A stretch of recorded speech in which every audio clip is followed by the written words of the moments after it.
जाता है कि आजादी के बाद देश की सत्ता में ऊंची जाति के लोगों का बोलबाला रहा। पिछली जाति के नेताओं को और लोगों को अपने अधिकार के लिए लड़ाई लड़नी पड़ी। आजादी के बाद सत्ता में आए लोगों के संरक्षण में तमाम इतिहासकारों ने अपने हिसाब से इतिहास को तोड़ा और मड़ोड़ा। नतीजा ये हुआ कि देश की आजादी के लिए अपनी जान गंवाने वाले दलित क्रांतिकारियों को षड्यंत्र के तहत भुला दिया गया और उन्हें इतिहास के पन्नों में जगह नहीं दी गई। जिस मंगल पांडे को भारत के स्वतंत्रता संग्राम का पहला शहीद बताया जाता है, उनका जन्म ही दलित वीर तिलका मांझी के जन्म के 42 वर्षों बाद हुआ था। लेकिन अंग्रेजों के पांव उखाड़ने वाले इस दलित वीर को षड्यंत्र के तहत इतिहास में सिमटा दिया गया। नमस्कार, मैं हूं आपके साथ रीटा और आप देख रहे हैं भीमसेना। आज की वीडियो में मैं आपको भारत के स्वतंत्रता संग्राम के पहले शहीद तिलका मांझी के बारे में बताऊंगी। वीडियो पसंद आएगी तो लाइक कर लीजिएगा, चैनल को सब्सक्राइब कर लीजिएगा, कमेंट सेक्शन में अपनी राय जरूर दीजिएगा।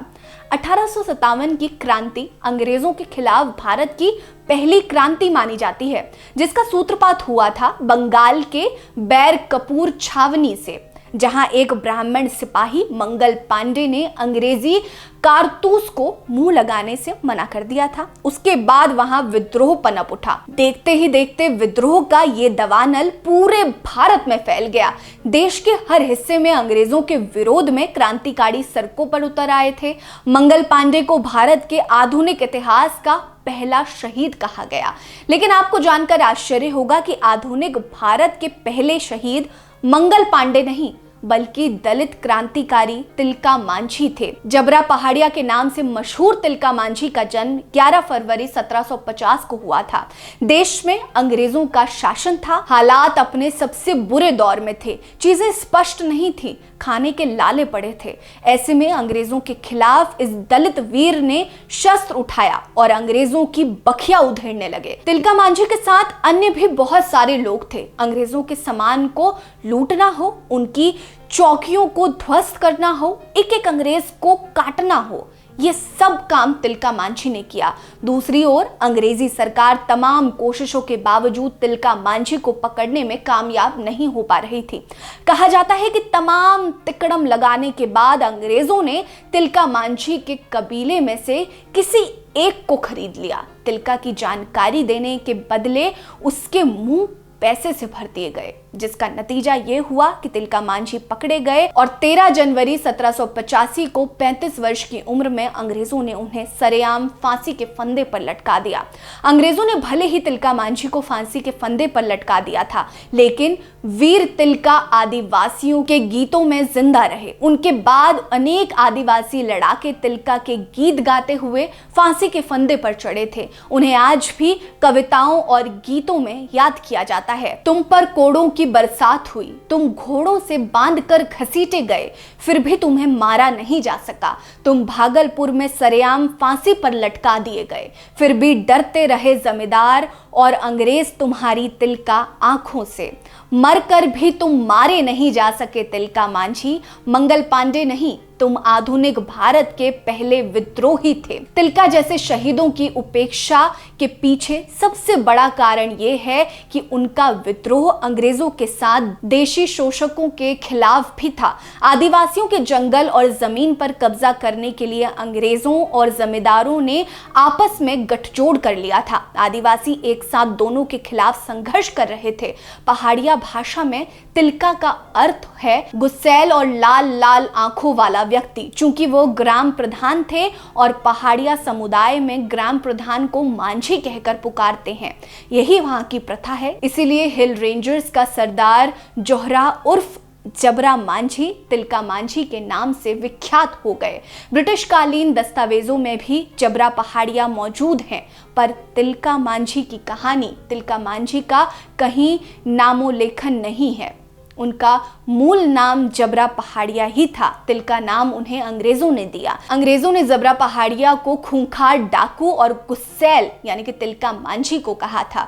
तिलका मांझी ने बचपन से ही अपनी माँ यानी प्रकृति को अंग्रेजों द्वारा कुचलते हुए देखा था। अंग्रेजों द्वारा उनके लोगों पर किए जाने वाले अत्याचार देखकर वो भी बड़े हुए थे। पहले से ही दिल के किसी कोने में छिपी स्वतंत्रता की आग को गरीबों की जमीन, खेत, खेती आदि पर अंग्रेजों के अवैध कब्जे ने हवा दे दी। दूसरी ओर 1750 में अंग्रेजों ने नवाब सिराजुद्दौला से जंगल महल क्षेत्र हथिया लिया था। 1765 तक कंपनी ने संथाल परगना, छोटा नागपुर पर भी कब्जा कर लिया। अंग्रेज बिहार और बंगाल के आदिवासियों से भारी कर वसूलने लगे। नतीजा ये हुआ कि आदिवासी महाजनों से सहायता मांगने पर मजबूर हो गए। वहीं अंग्रेज और महाजन आपस में मिल गए और महाजन धोखे से उधार चुकाने में असमर्थ आदिवासियों की जमीन हड़पने लगे थे। तिलका मांझी का बचपन, युवावस्था यही सब देखते हुए गुजरा था। 1770 आते आते तिलका मांझी ने अंग्रेजों से लोहा लेना पूरा शुरू कर दिया था और इसकी पूरी तैयारी भी कर ली थी। वो लोगों को अंग्रेजों के आगे सर ना झुकाने के लिए प्रेरित किया करते थे। उनकी बातों में जात पात की बेड़ियों से निकलकर अंग्रेजों से अपना हक छीनने जैसी बातें होती थी। 1770 में बंगाल में भीषण अकाल पड़ा। संथाल परगना पर भी इसका बुरा प्रभाव पड़ा। आदिवासियों को लगा कि टैक्स कम किया जाएगा, लेकिन अंग्रेजी सरकार ने टैक्स दुगना कर दिया और जबरन वसूली भी शुरू कर दी। कंपनी अपना खजाना भरती रही और लोगों को मरने के लिए छोड़ दिया गया। नतीजा ये हुआ कि लाखों लोगों की मौत हो गई। वहीं अंग्रेजों के खिलाफ लोगों की नफरत बढ़ती जा रही थी।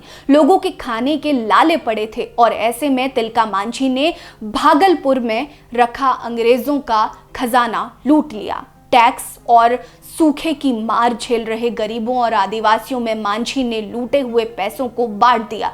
लोगों में वो रॉबिन हुड जैसे मशहूर हो गए। उसके बाद बंगाल के तत्कालीन गवर्नर वॉरेन हेस्टिंग ने तिलका मांझी को पकड़ने के लिए 800 की फौज भेजी। उनका सामना तिलक मांझी के नेतृत्व में आदिवासी क्रांतिकारियों से हुआ। आदिवासियों की सेना इतने जोश के साथ सामने आई कि अंग्रेजों की बंदूकें नहीं चल पाई और उन्हें दुम दबा कर भागना पड़ा। उसके बाद अंग्रेजों ने मांझी को पकड़ने के लिए ऑगस्ट क्लीवलैंड को मुंगेर, भागलपुर और राजमहल जिलों का कलेक्टर ऑफ रेवेन्यू बनाकर भेजा। वो इतना धूर्त था कि उसने संथालियों से बातचीत करने के लिए संथाली सीखी। क्लीवलैंड आदिवासियों को टैक्स में छूट, नौकरी जैसे लुभाने वाले प्रस्ताव देता। कहा जाता है कि 40 आदिवासी समुदायों ने उसकी सत्ता स्वीकार कर ली थी। उसके बाद वो आदिवासियों की एकता को तोड़ने के लिए उन्हें बतौर सिपाही रखना भी शुरू कर दिया था। तिलका मांझी को भी नौकरी का प्रस्ताव दिया गया,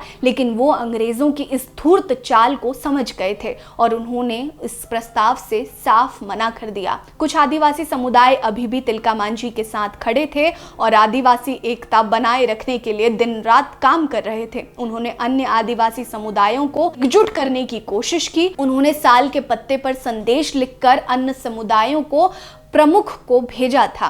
मिट्टी की पुकार को अनसुना करना मुश्किल है। अपनी माटी की रक्षा के लिए कई लोग आगे आए और तिलका मांझी को बहुत से प्रमुखों ने समर्थन दिया था। तिलका मांझी ने बहुत बड़ा कदम उठाया था। 1784 में आदिवासियों ने अंग्रेजों के भागलपुर मुख्यालय पर हमला कर दिया।